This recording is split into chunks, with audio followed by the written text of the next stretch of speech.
He shared his sandwich with the old alien woman, never knowing she owned the galaxy. Before we dive into this story, drop a quick hi in the comments and tell me where you're watching from. It really helps support the channel. On a cramped docking platform of the Meridian station, orbiting somewhere between human space and the sprawling territories of the Galactic Coalition, a maintenance worker named Ethan Cole sat on a metal crate, unwrapping his launch.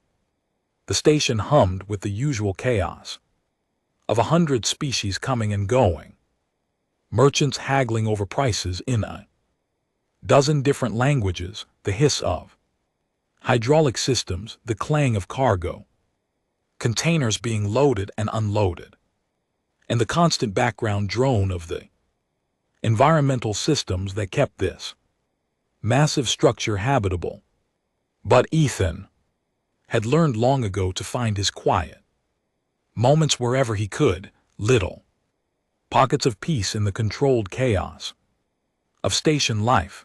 Ethan Cole was nobody special, at least not by galactic standards. He was 28 years old, originally from a small colony world called New Haven that most people had never heard of. He had brown hair that was perpetually messy, gray eyes that had seen more than their fair share of equipment failures, and a lean build that came from years of squeezing through tight spaces. His uniform was standard issue maintenance coveralls, dark blue with reflective strips and the Meridian Station logo on the shoulder. Though his particular uniform had seen better days, there were grease stains that would not come out no matter how many times he washed it. A patch on one knee where he had torn it on a jagged piece of metal, and his name tag was slightly crooked because the adhesive had started to fail. He was a human maintenance worker on Meridian Station, one of thousands of beings from hundreds of species working to keep the massive hub operational. Meridian was a neutral ground, a place where different factions of the galaxy could meet, trade, negotiate, and sometimes argue without immediately starting a war. It was huge, easily 10 km across at its widest point, with hundreds of levels, thousands of corridors, and a population that fluctuated between 50,000 and 100,000, depending on the day, and all of it needed constant maintenance. Power conduits failed, life support systems developed leaks, gravity plating malfunctioned, and waste recyclers clogged. That was where people like Ethan came in. His job involved crawling through access tunnels barely wider than his shoulders, repairing ventilation systems that pumped breathable air to a dozen different species with different atmospheric requirements, patching hole breaches that could vent entire sections into space if left unchecked, and occasionally fishing lost cargo out of the lower levels where the automated systems had glitched and dumped things into the wrong location. The pay was mediocre, barely enough to cover his tiny quarters and basic necessities. Work was dirty, uncomfortable, and often dangerous, and most days he went completely unnoticed by the station's more illustrious inhabitants. Diplomats in flowing robes glided past him without a glance. Traders in expensive suits stepped over his toolbox without breaking stride.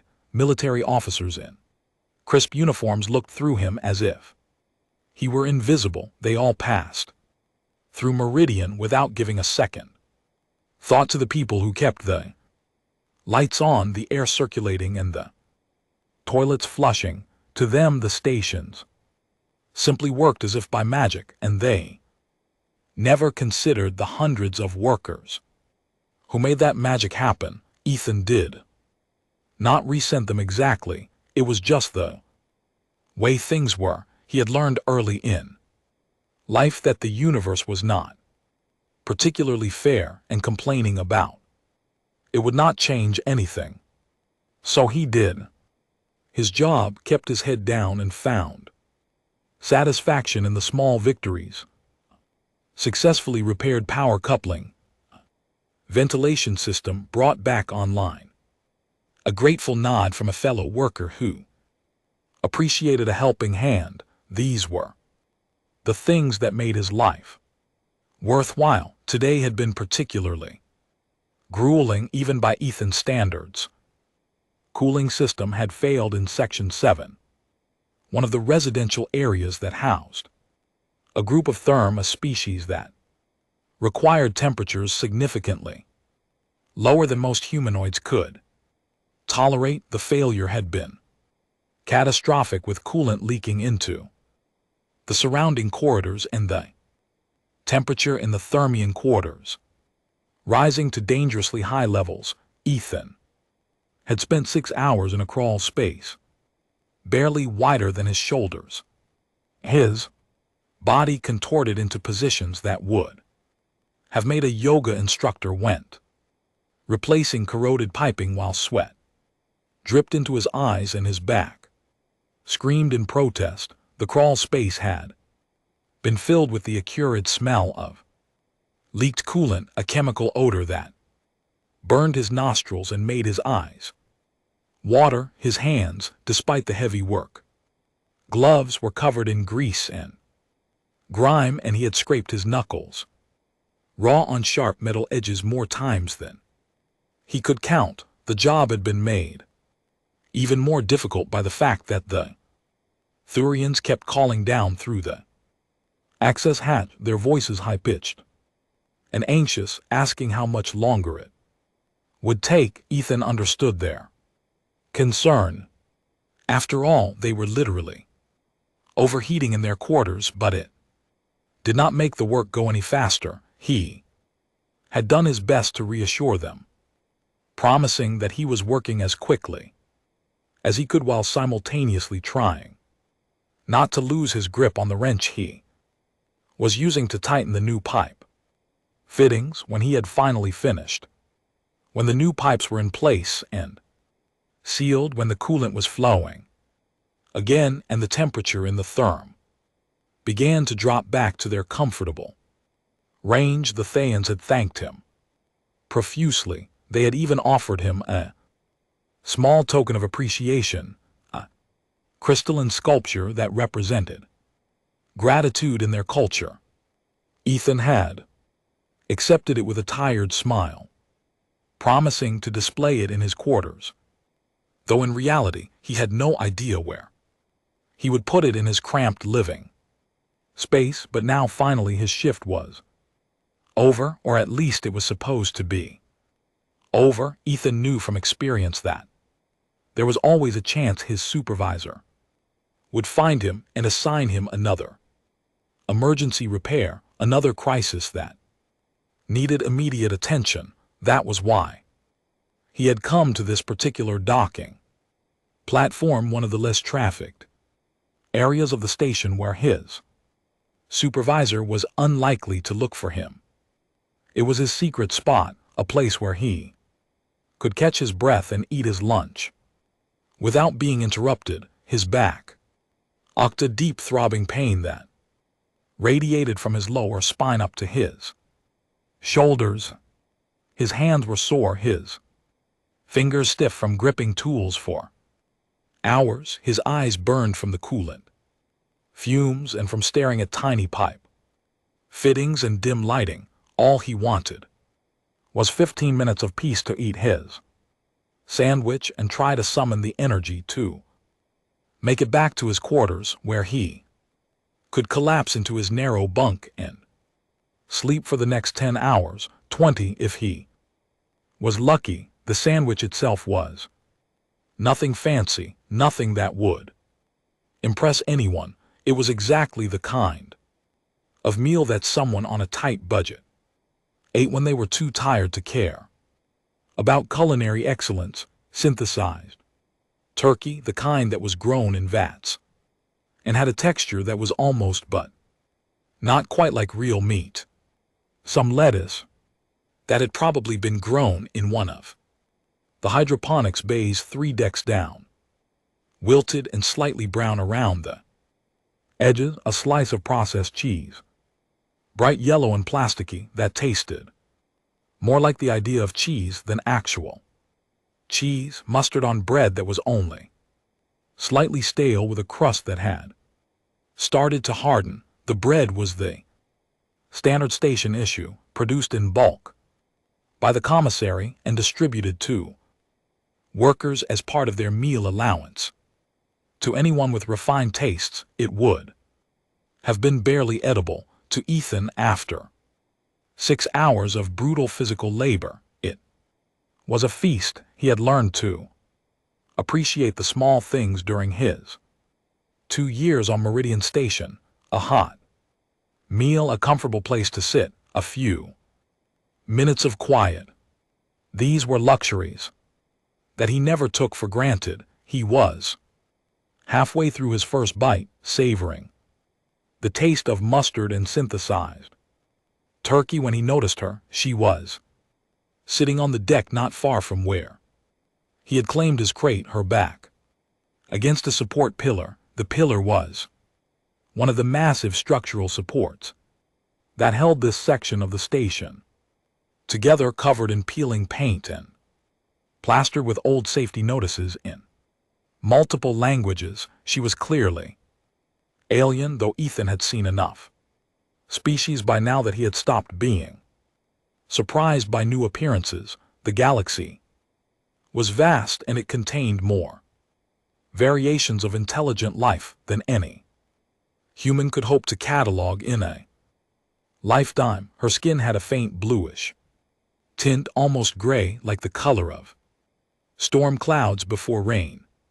It was covered in a fine network of lines that might have been wrinkles or might have been something else entirely, perhaps some kind of natural pattern that her species developed with age. The lines were delicate, intricate, creating a web of subtle patterns across her face and hands. She was small, probably no taller than 1.5 m if she stood up, and she was hunched over, her shoulders curved forward in a posture that spoke of exhaustion or resignation. Her clothing was tattered, little more than layered robes that had once been fine but had seen far better days. The fabric was faded, with patches sewn on in multiple places, and the hem was frayed and dirty, trailing on the deck beside her.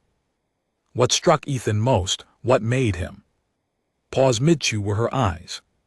They were large, disproportionately large for her face, almost luminous in quality. They were an amber color, but not a flat, simple amber. The color seemed to shift and change depending on the angle of the station's artificial lighting, sometimes appearing golden, sometimes more orange, sometimes with hints of red or brown. There was a depth to those eyes, an intelligence and awareness that seemed at odds with her beggar's appearance. Despite her clearly aged appearance, despite the weariness evident in every line of her body, those eyes held something sharp, something penetrating, something that made Ethan feel as though she could see right into his soul. She was staring at his sandwich. It was not an aggressive stare, not demanding or entitled. It was something else entirely. It was the stare of someone who was hungry, truly hungry, in a way that went beyond simple appetite. It was the look of someone who had gone too long without food, whose body was crying out for nourishment, whose mind was consumed by the simple, desperate need to eat. Ethan had seen that look before, back on Earth during his childhood in the rougher parts of New Haven Colony. He had seen it in the faces of people who had lost their jobs, who had fallen through the cracks of society's safety net who had been forgotten by a system that was supposed to care for them. Ethan paused mid-chew, suddenly very aware of the sandwich in his hand. The old alien woman did not look away. She did not blink, did not move. She just stared, her luminous, amber eyes fixed on the food with an intensity that was almost painful to witness. There was no aggression in her gaze, no demand, no expectation, just a quiet, profound hunger that Ethan recognized immediately, because he had felt it himself years ago. When times had been hard and meals had been uncertain, he glanced around the docking platform, looking at the usual crowd that flowed past in an endless stream. The platform was busy, as it always was. There were Dorians in there, segmented armor, moving with the heavy, deliberate steps of their species. There were Kelton, tall and elegant there, skin shimmering with iridescent patterns. There were Velones, insectoid and precise, their mandibles clicking as they communicated. There were humans, of course, though not many, since humans were still relatively new to the galactic community. There were species that Ethan could not identify, beings with too many limbs or not enough, with skin colors that defy description, with body structures that seemed to violate basic biology. Hundreds of beings going about their business, rushing to catch shuttles or meet contacts or complete transactions. Merchants haggled with potential customers, their voices rising and falling in a cacophony of languages.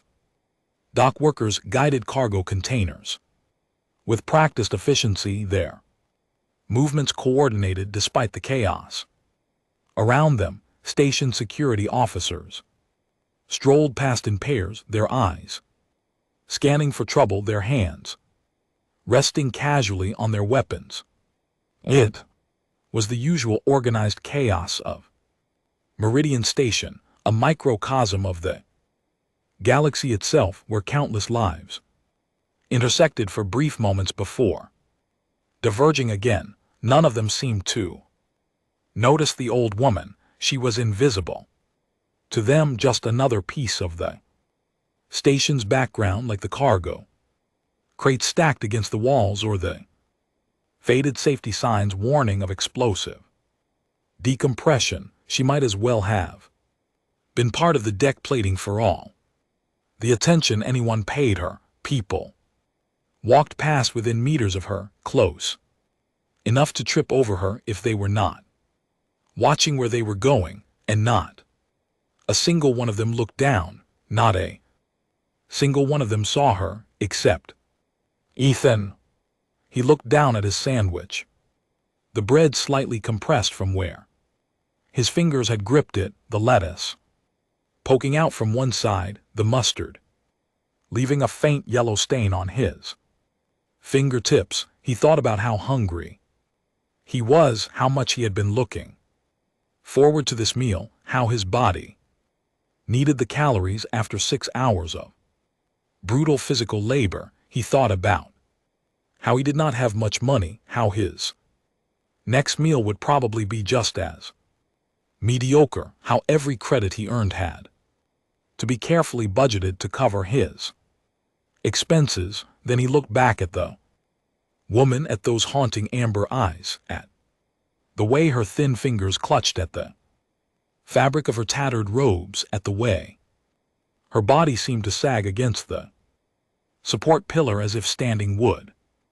require more energy than she possessed. Ethan sighed, a long, quiet exhalation that was part resignation, part something else, something that might have been compassion or decency, or simply an inability to ignore someone in need. Well, he thought, I can always get another sandwich. The commissary will still be open, and really, how hungry am I compared to her? He stood up, his back protesting the movement, and walked over to where she sat, his boots made soft thuds against the deck plating, and she watched him approach, her expression unreadable. Up close he could see more details. The lines on her skin were even more intricate than he had first thought, creating patterns that were almost beautiful in their complexity. Her hands resting in her lap were thin and delicate, the fingers long and graceful.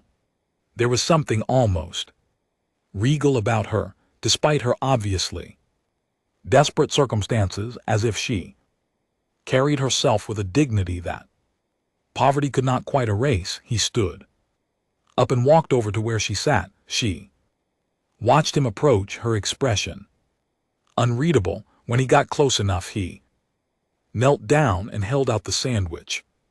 "Here," he said, "you look like you need this more than I do." The woman's eyes widened slightly. She stared at the sandwich, then at Ethan, then back at the sandwich. For a moment she did not move, as if she could not quite believe what was happening.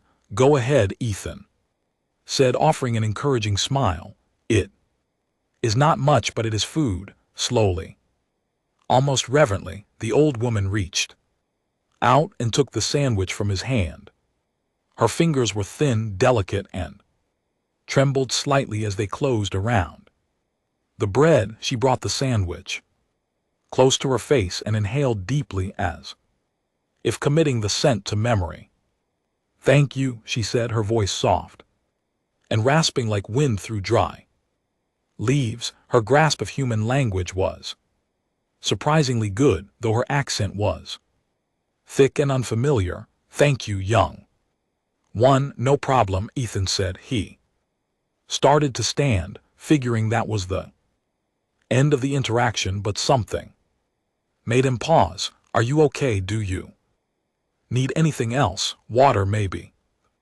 Woman took a small bite of the sandwich and chewed slowly, savoring it. When she swallowed, she looked up at Ethan with those luminous amber eyes, and for just a moment he felt as though she was seeing right through him. "You are kind," she said. "Kindness is rare in this place." Ethan shrugged, a little embarrassed. "It is just a sandwich." "No big deal." "It is always a big deal," the woman replied. She took another bite, and Ethan could see the tension in her shoulders ease just slightly. "More than you know." Ethan did not really know what to say to that, so he just nodded. "Well, take care of yourself, okay?" He turned to head back to his crate, but the woman's voice stopped him. "What is your name, young one?" Ethan glanced back. Ethan Cole." The woman nodded slowly, as if committing the name to memory. "I will remember that. Ethan Cole." There was something about the way she said it, something almost ceremonial, that gave Ethan a strange feeling, but he shook it off, gave her a little wave, and returned to his spot on the crate. His stomach growled in protest, but he ignored it. He would grab something from the commissary later. The rest of his shift passed in the usual blur of repairs and maintenance. He fixed a malfunctioning airlock seal, rerouted some power cables, and helped a Dorvian cargo handler locate a shipment that had been misplaced in the lower storage bays. By the time his shift ended, Ethan had forgotten all about the old alien woman and the sandwich. It was 3 days later when things started to get strained. Ethan was in the middle of replacing a faulty circuit panel in one of the station's residential sections. When his communicator buzzed, he pulled it out, expecting another maintenance request, but instead saw a message from station administration. That was unusual. Maintenance workers did not typically get direct communications from admin. The message was tour report to admin level, office 12, immediately.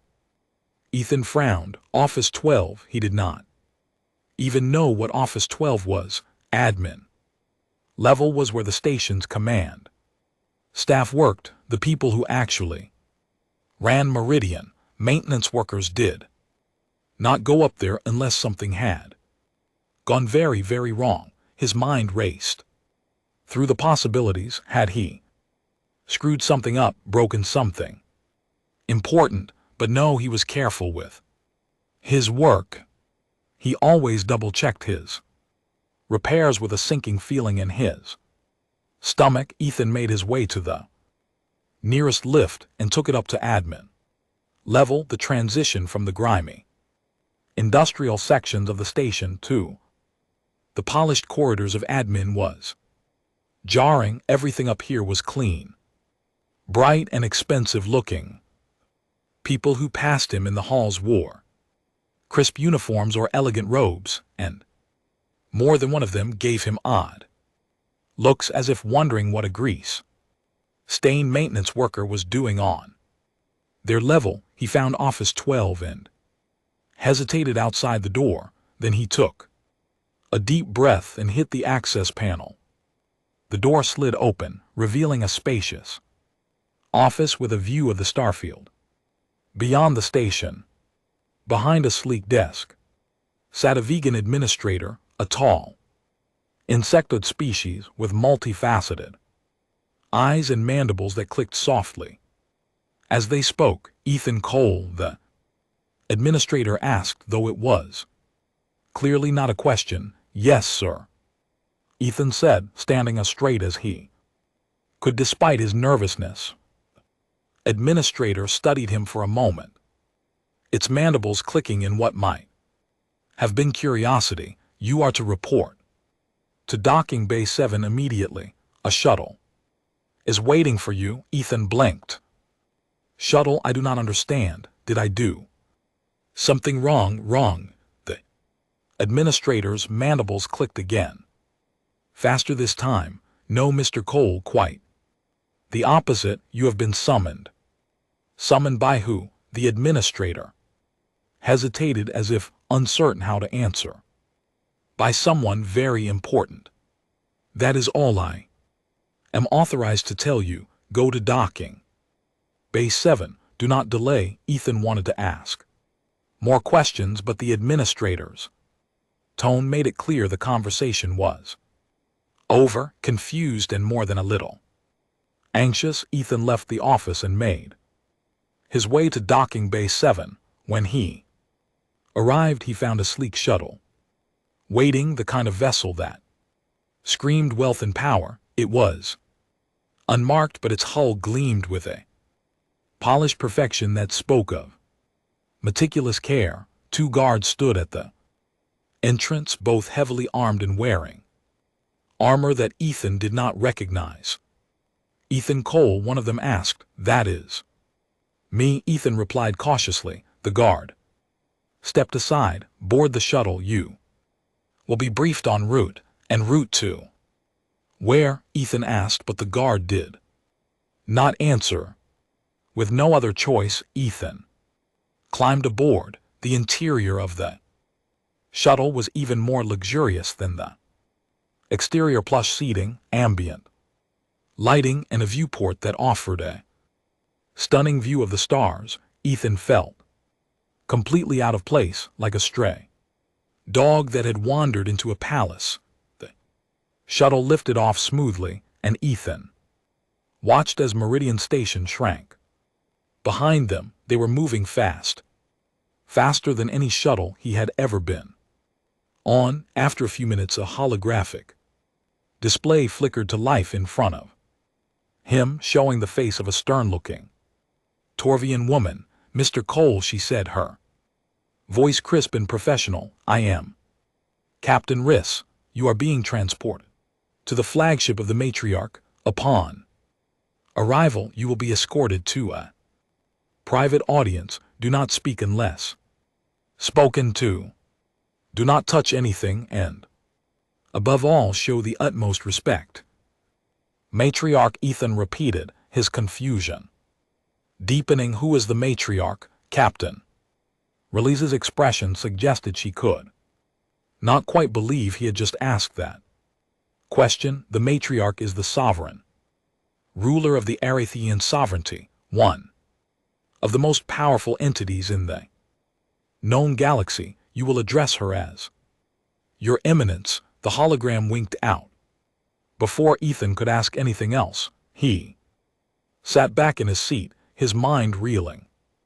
The Arathian sovereignty, he had heard of them. Of course everyone had. They controlled vast swaths of space, commanded fleets that could level planets, and wielded economic power that made entire star systems tremble. And now apparently their ruler wanted to see him. But why?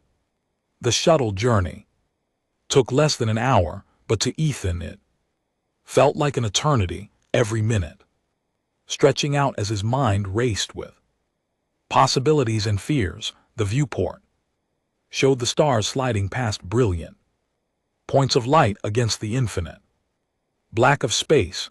Ethan had grown up among the stars, had spent most of his adult life in space, but he had never quite gotten over the sense of awe that came from looking out at the cosmos, the sheer scale of it, the countless worlds and civilizations, the mysteries that remained unsolved. It was humbling in the best possible way. The interior of the shuttle was more luxurious than anything Ethan had ever experienced.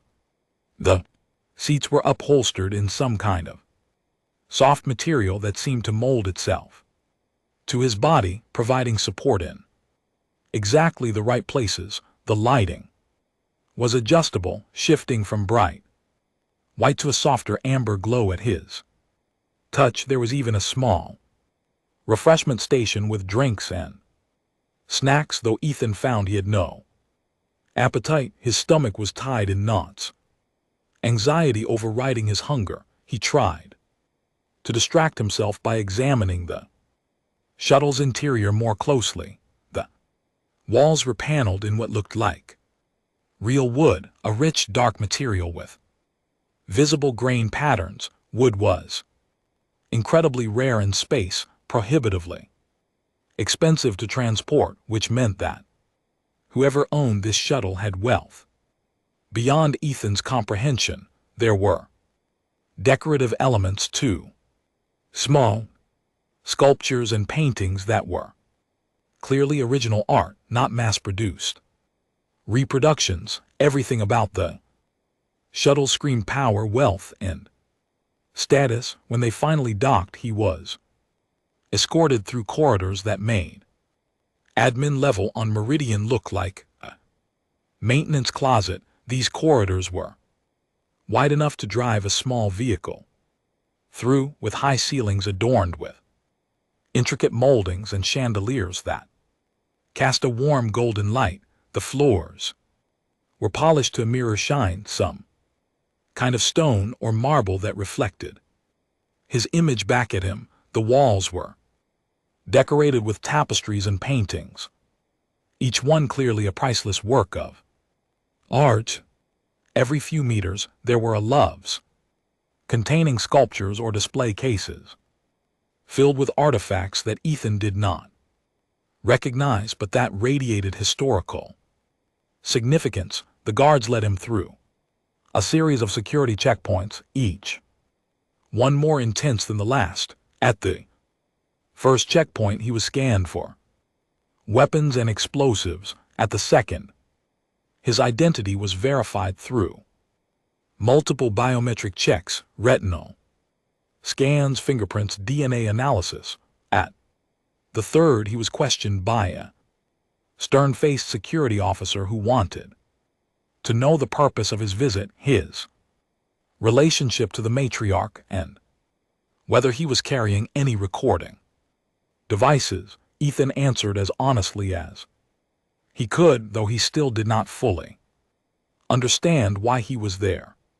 Finally, after what felt like hours but was probably only 20 minutes, they arrived at a massive set of doors. The doors were easily 5 m tall and 3 m wide, from some kind of metal that gleamed like silver, but was probably much more valuable. They were covered in intricate engravings, scenes that depicted battles and celebrations, coronations and treaties, the history of a civilization, carved into metal with exquisite detail.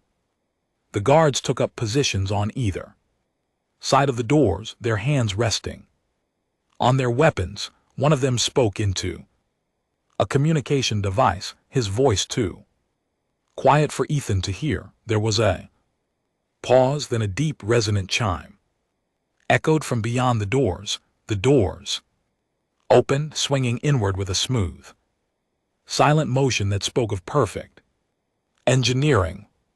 Beyond them lay a chamber that could only be described as a throne room. It was vast, easily 100 meters from the doors to the far wall, with a vatted ceiling that rose 30 m overhead. The ceiling was painted with elaborate frescoes, scenes of cosmic grandeur, stars and planets and nebula rendered in stunning detail. The walls were lined with columns, each one carved from a single piece of stone and polished until it gleamed. Between the columns hung banners in rich colors, crimson and gold and deep purple, each one bearing symbols that Ethan did not recognize, but that clearly held significance. Floor was made from polished stone, the same material as the columns, with intricate inlays creating geometric patterns that drew the eye toward the far end of the chamber. Along the walls stood more guards, dozens of them, all wearing ornate armor and carrying weapons that looked both ceremonial and deadly. Their eyes tracked Ethan as he entered, but none of them moved. At the far end of the room, on a raised dais, sat a figure on a throne. The throne itself was a work of art carved from what looked like a single massive crystal that caught the light and refracted it into rainbow patterns. The figure sitting on it was draped in flowing robes of deep crimson and gold, fabrics so fine they seemed to shimmer with their own inner light. As Ethan approached, his heart pounding so hard he could feel it in his temples, the figure came into focus, and then he stopped dead in his tracks, his mind refusing to process what his eyes were seeing. It was her, the old alien woman from the docking platform, the one he had given his sandwich to 3 days ago. The beggar who had been invisible to everyone except him, except she did not look like a beggar anymore. She was dressed in robes that probably cost more than Ethan would earn in his entire lifetime, fabrics that flowed like liquid, colors that seemed to glow. Her posture was regal, her back straight, her head held high. The lines on her skin, which had seemed like wrinkles of age and hardship, now looked almost like elegant tattoos, glowing faintly in the light, creating patterns that were both beautiful and slightly unsettling. Her amber eyes, which had been dulled by hunger and exhaustion on the docking platform, now blazed with an inner fire, sharp and penetrating and utterly commanding. She looked like what she was, a ruler, a power, someone who commanded the loyalty of billions and the fear of countless more. Ethan's mouth opened, but no words came out. He felt like his brain had short-circuited, unable to reconcile the image of the desperate beggar with the regal figure before him. It was impossible. It could not be the same person, and yet those eyes were unmistakable, those luminous amber eyes that had stared at his sandwich with such naked hunger. "Approach," the woman said, her voice carrying effortlessly across the chamber. It was the same voice, but now it held a weight of authority that had not been there before, or perhaps it had always been there, and Ethan had simply Not noticed, Ethan forced his legs to move. He walked forward until he was standing at the base of the dais, looking up at the woman who, according to Captain Reis, was the ruler of one of the most powerful factions in the galaxy. He began, then stopped. He did not know what to say. The woman smiled, a small, enigmatic expression. Yes, Ethan Cole, it is me. You are the matriarch. Ethan said, the words tumbling out. You own the Arathian sovereignty. You rule over billions of people, and you were sitting on a docking platform on Meridian Station, looking like a beggar.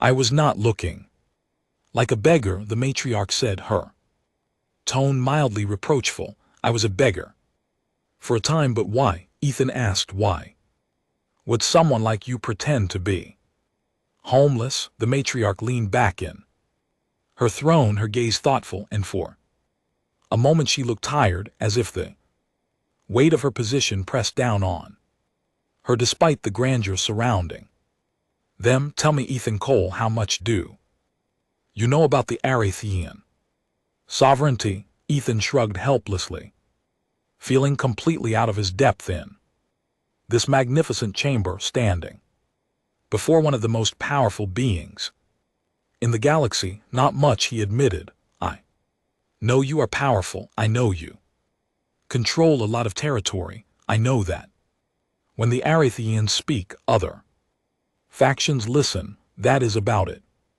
I am just a maintenance worker. Galactic politics is not really my area.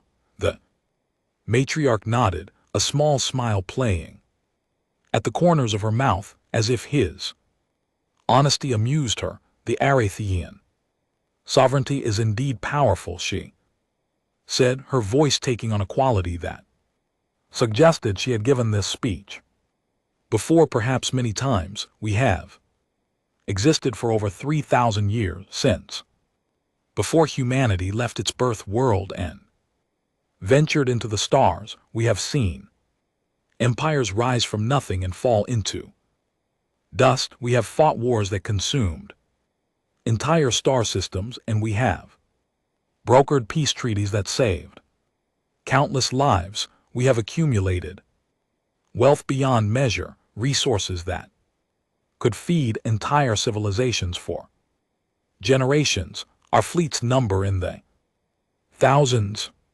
Our territories span hundreds of light years, and our influence reaches into every corner of the known galaxy. She paused, her amber eyes distant, as if looking back across the centuries of her rule. But power and wealth have a way of distorting perspective, Ethan Cole. When you rule from a throne, when you are surrounded by guards and courtiers, when every person you meet treats you as if you are more than mortal, it becomes easy to forget what life is truly like for the ordinary beings who make up the galaxy.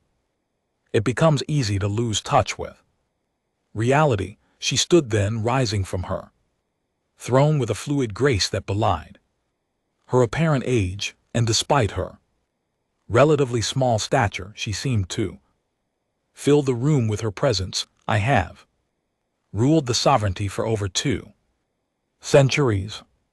Ethan Cole, 200 years of sitting on this throne, of making decisions that affect billions of lives, of weighing the fate of worlds in my hands. In that time I have been surrounded by advisors who tell me what they think I want to hear, by generals who see every problem as an excuse for war, by diplomats who speak in carefully crafted lies designed to advance their own agendas, by sycophants who praise my wisdom and beauty while secretly plotting how to benefit from my favor.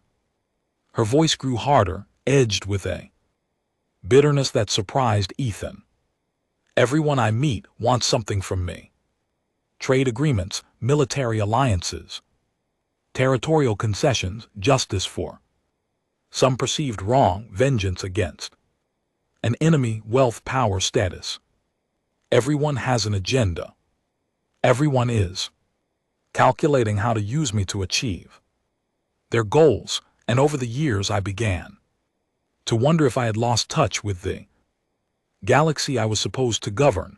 I began to wonder if anyone anywhere would show kindness to a stranger without expecting something in return. So you decided to pretend to be a beggar? Ethan asked, still struggling to wrap his mind around the concept. You, one of the most powerful beings in the galaxy, disguised yourself as a homeless person and went wandering around a space station.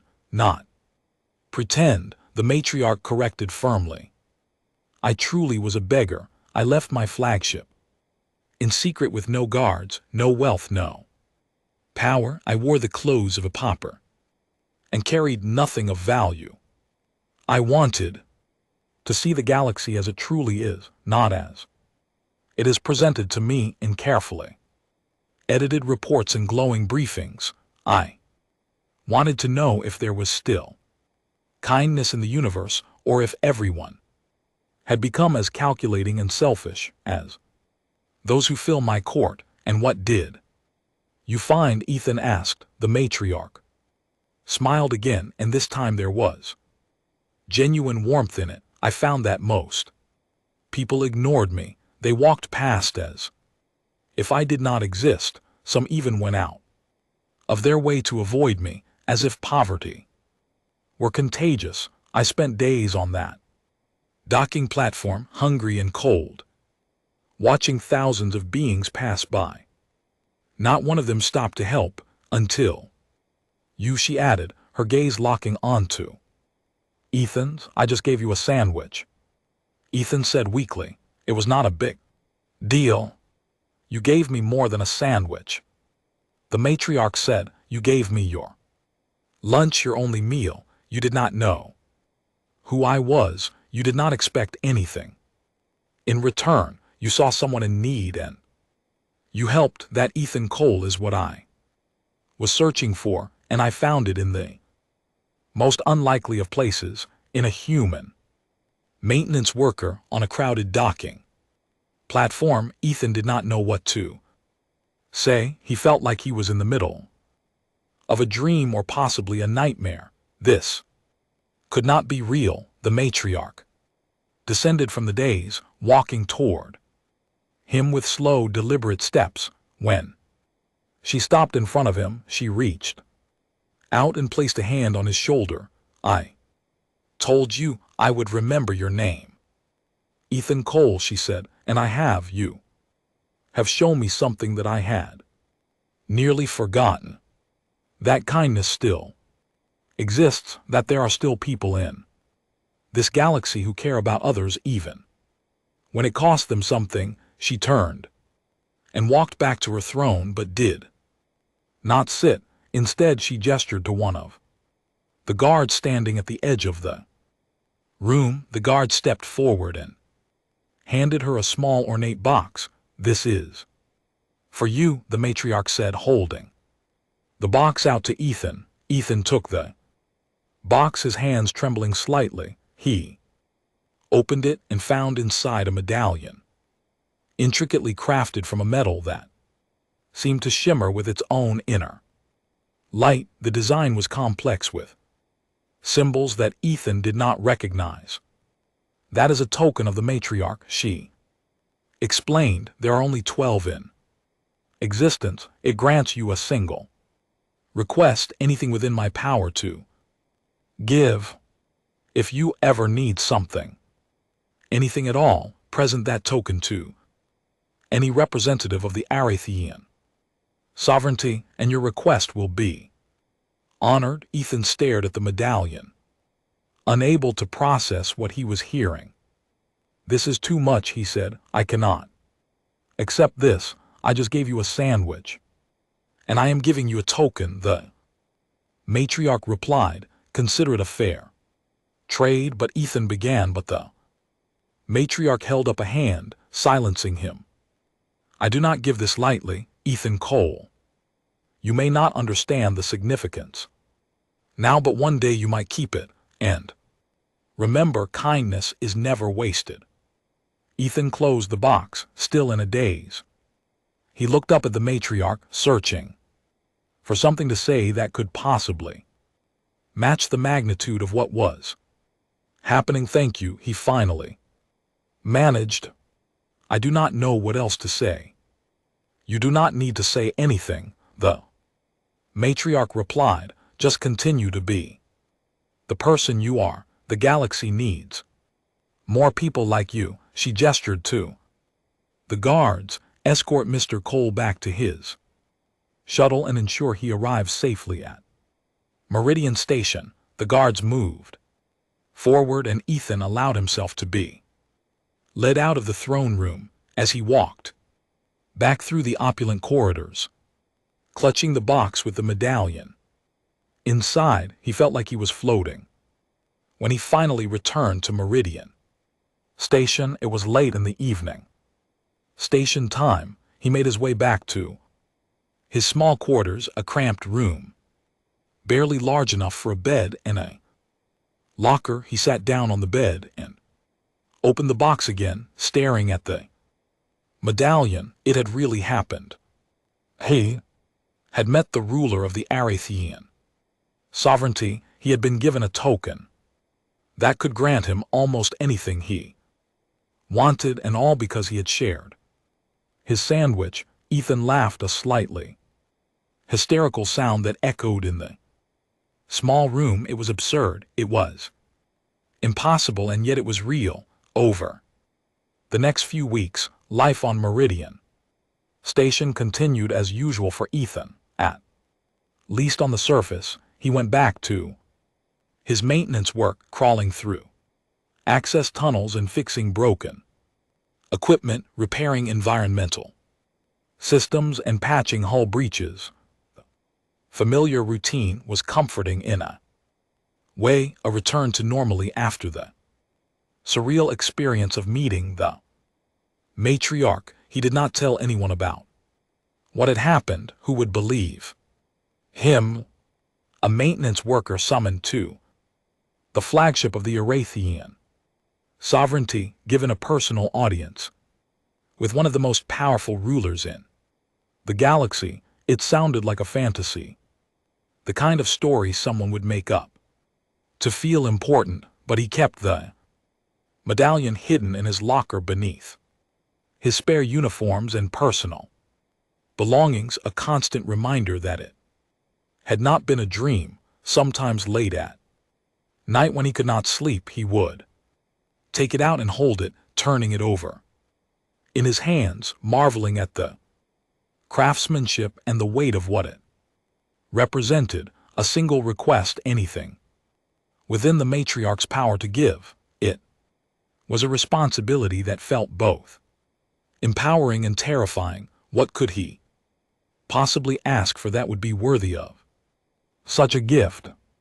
And what if he used it frivolously, wasting an opportunity that might save lives someday? One day, about a month after his visit to the matriarch's flagship, Ethan was working in one of the station's lower levels, section that housed some of the less reputable establishments and cheaper residential areas. The lower levels were where people went when they had nowhere else to go, when their luck had run out, or they were trying to hide from something. The lighting was dimmer here. More of the panels had burned out and not been replaced, and the air had a musty quality that spoke of inadequate circulation. There was graffiti on the walls, messages in a dozen different languages, some artistic, some crude, all of them expressing the frustrations and dreams of people living on the margins.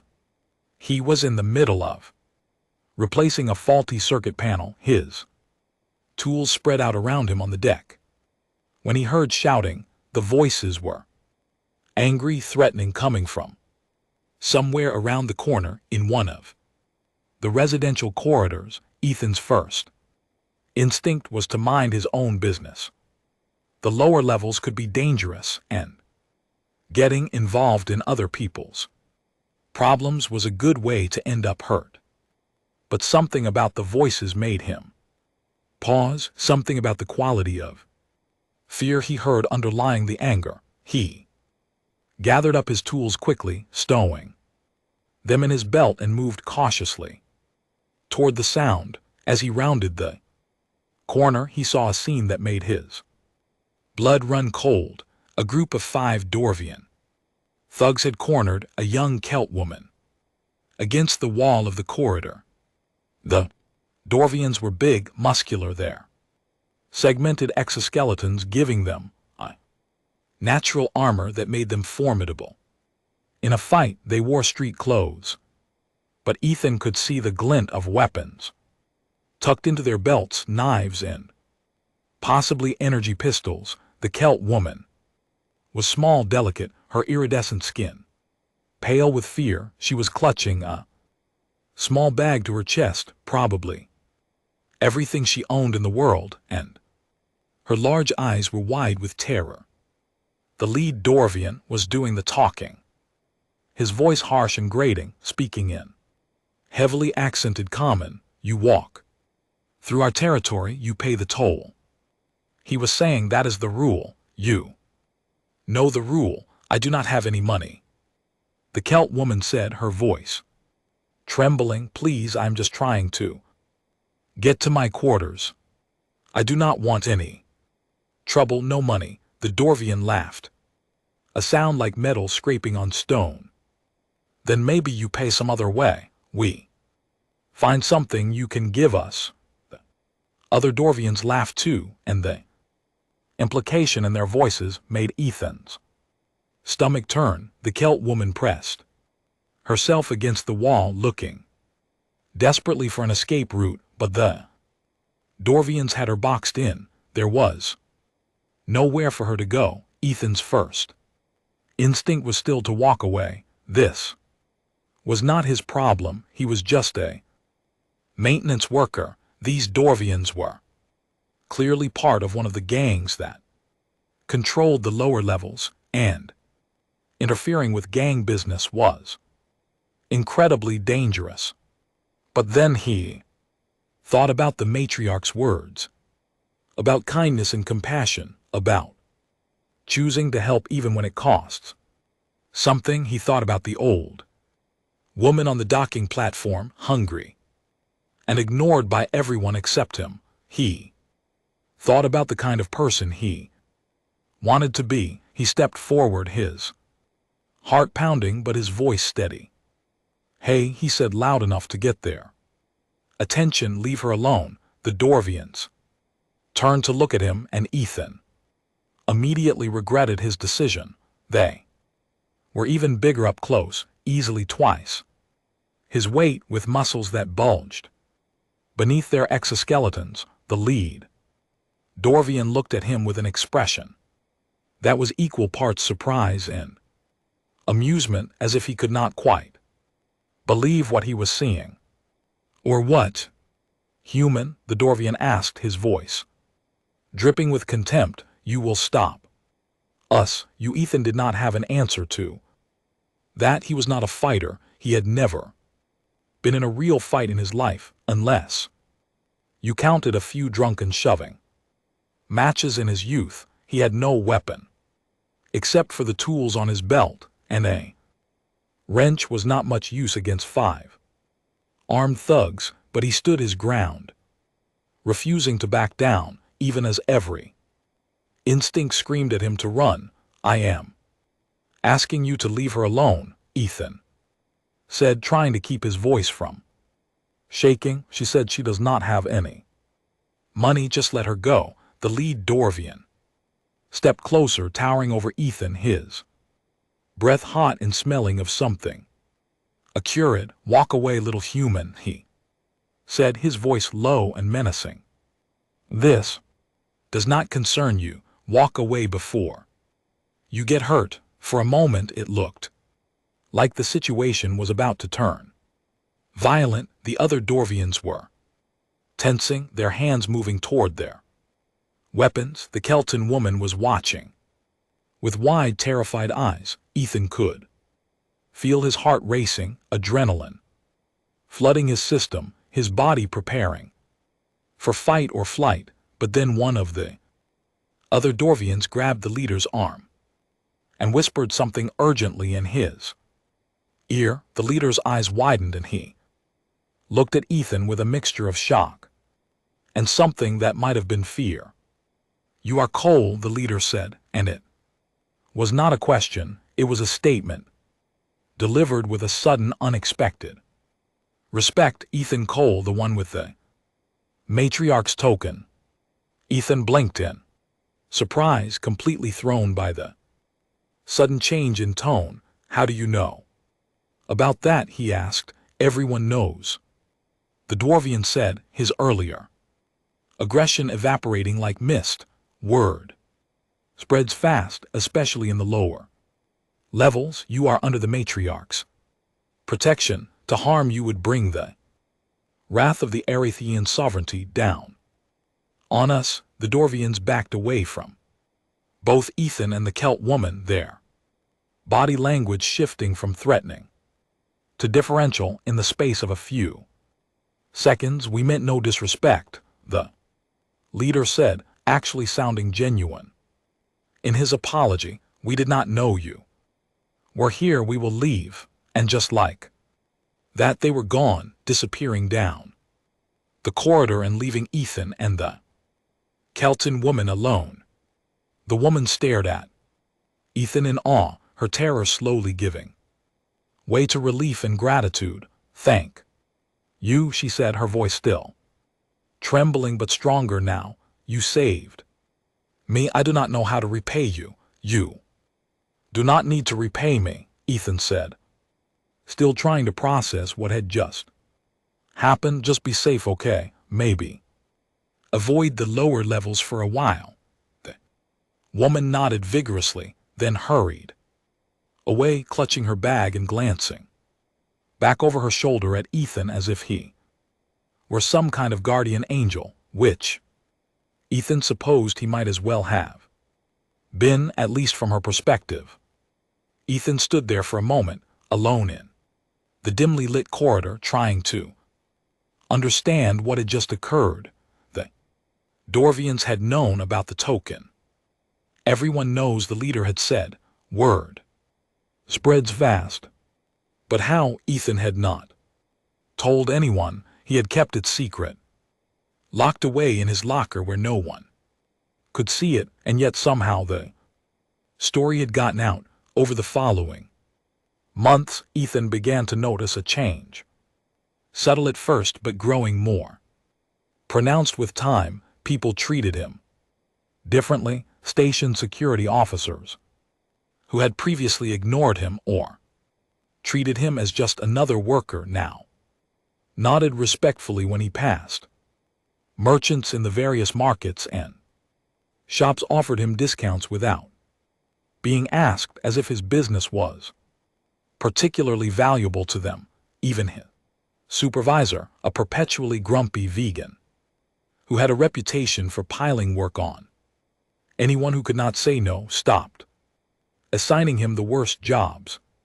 It was as if the entire station had collectively decided that Ethan Cole was someone important, someone who deserved respect and consideration. It was strange and more than a little uncomfortable. Ethan had not asked for any of this. He had just given an old woman his sandwich.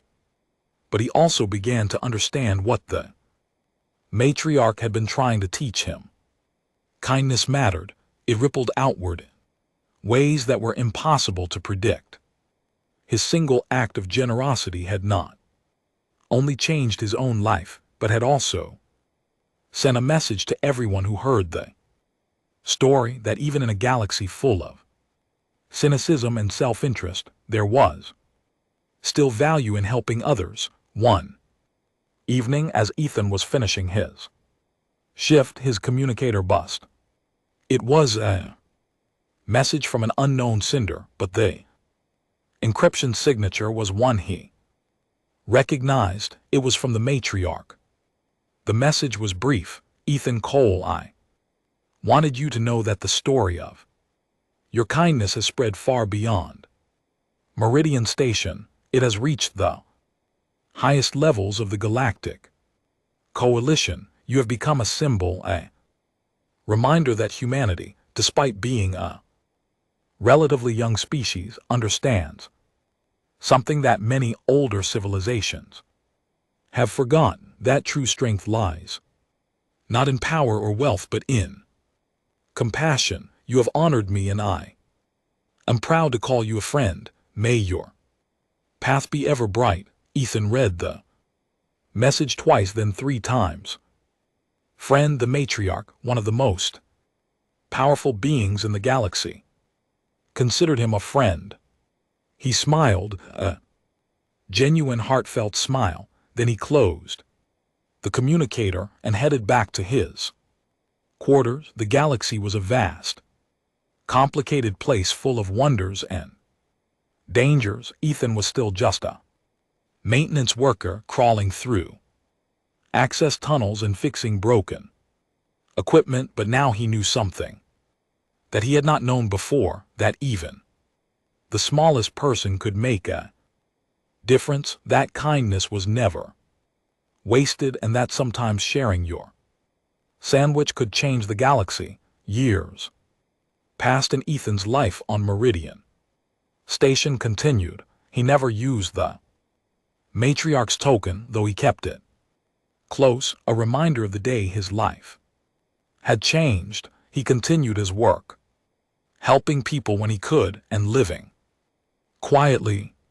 But the story of Ethan Cole and the matriarch spread throughout the galaxy. It was told in bars and spaceports, in council chambers and classrooms. It became a legend, a story that parents told their children to teach them the value of kindness. And in the halls of the Arathian sovereignty, the matriarch kept a small, simple sandwich wrapper in a display case. It was preserved in stasis, never aging, a symbol of the moment she had rediscovered hope in the galaxy. Ethan never knew about the sandwich wrapper, but he would have appreciated the gesture. One day, many years later, Ethan received word that the matriarch had passed away. She had lived a long life, even by Arthian standards, and her death was mourned across the galaxy.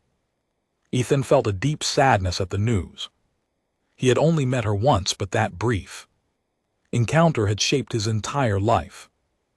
Few days after the announcement, a ship arrived at Meridian Station. It carried an envoy from the Arathian sovereignty, along with a sealed letter addressed to Ethan Cole. With trembling hands, Ethan opened the letter. Inside was a handwritten note, the script elegant and flowing. Ethan Cole, it read, by the time you read this I will be gone, but I wanted you to know that meeting you was one of the greatest moments of my long life. You reminded me that the galaxy is worth protecting, that there is still goodness to be found in the most unexpected places. I have left instructions for my successor.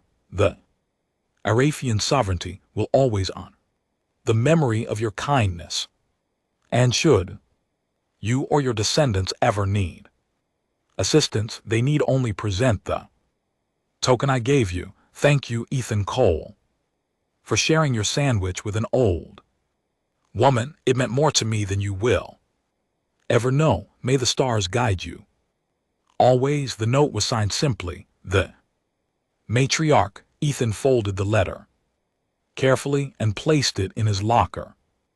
Next to the medallion, he sat down on his bed and allowed himself a moment of quiet reflection. He had been right all those years ago on the docking platform. It had been just a sandwich, nothing fancy, nothing special, but it had been given freely with no expectation of reward, and sometimes that was all it took to change the galaxy. Ethan went back to work the next day as he always did. He fixed a malfunctioning air filter, rerouted some power cables, and helped a stranded trader find lodging.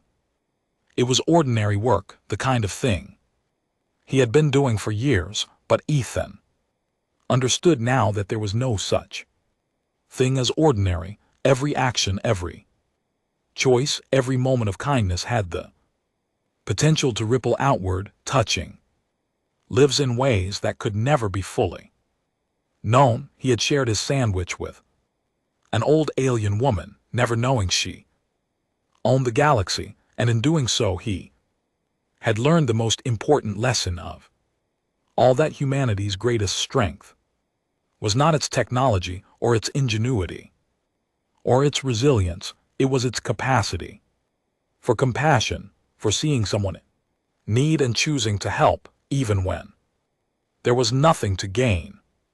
And that, Ethan thought as he climbed into another access tunnel, wrench in hand, was something worth celebrating, because in a galaxy full of empires and armies, of politics and power struggles, it was the simple acts of kindness that truly mattered. It was the people who cared, who helped, who gave without expectation of reward. It was people like Ethan Cole, and as long as there were people like him, humanity would always have a place among the stars. The story of Ethan and the matriarch became one of the most famous tales in human history.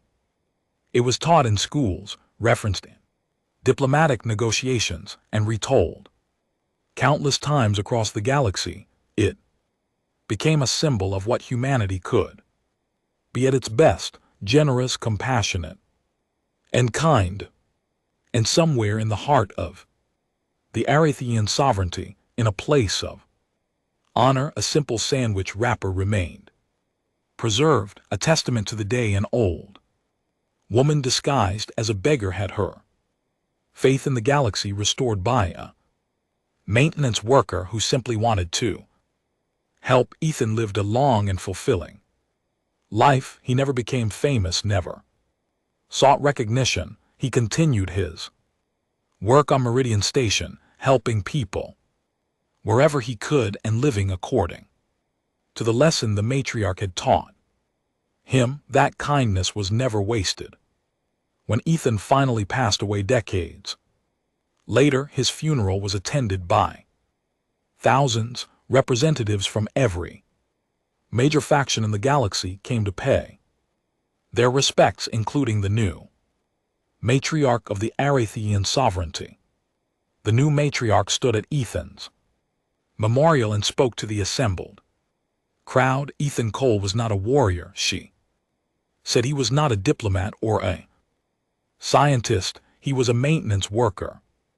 But he understood something that many of us forget, that the measure of a person is not found in their power or their wealth, but in their willingness to help others. Ethan Cole changed the galaxy with a single sandwich. Let us all strive to live by his example. The crowd murmured in agreement, and the matriarch placed a wreath at the memorial. It was woven from flowers that grew on her home world, a gesture of the highest respect. As the ceremony concluded and the crowd dispersed, a young human woman approached the memorial. She was Ethan's granddaughter, and she carried with her the medallion he had kept all those years, the token of the matriarch. She looked at it, turning it over in her hands, and wondered if she would ever need to use it. But then she remembered her grandfather's stories, his lessons about kindness and compassion, and she decided that the medallion was not meant to be used. It was meant to be a reminder, a symbol of the incredible impact that one person could have if they chose to care. She placed the medallion in a small case at the base of the memorial, where it would remain for generations to come, a testament to the day Ethan Cole shared his sandwich with an old alien woman, never knowing she owned the galaxy, and that was the end of the story. If you listened all the way to here, don't forget to leave feedback about what you thought of the story in the comments, whether positive or negative. Your feedback helps us improve. Also, leave your like and subscribe to the channel for more stories like this one, and I'll leave here on the screen another video that I'm sure you'll like.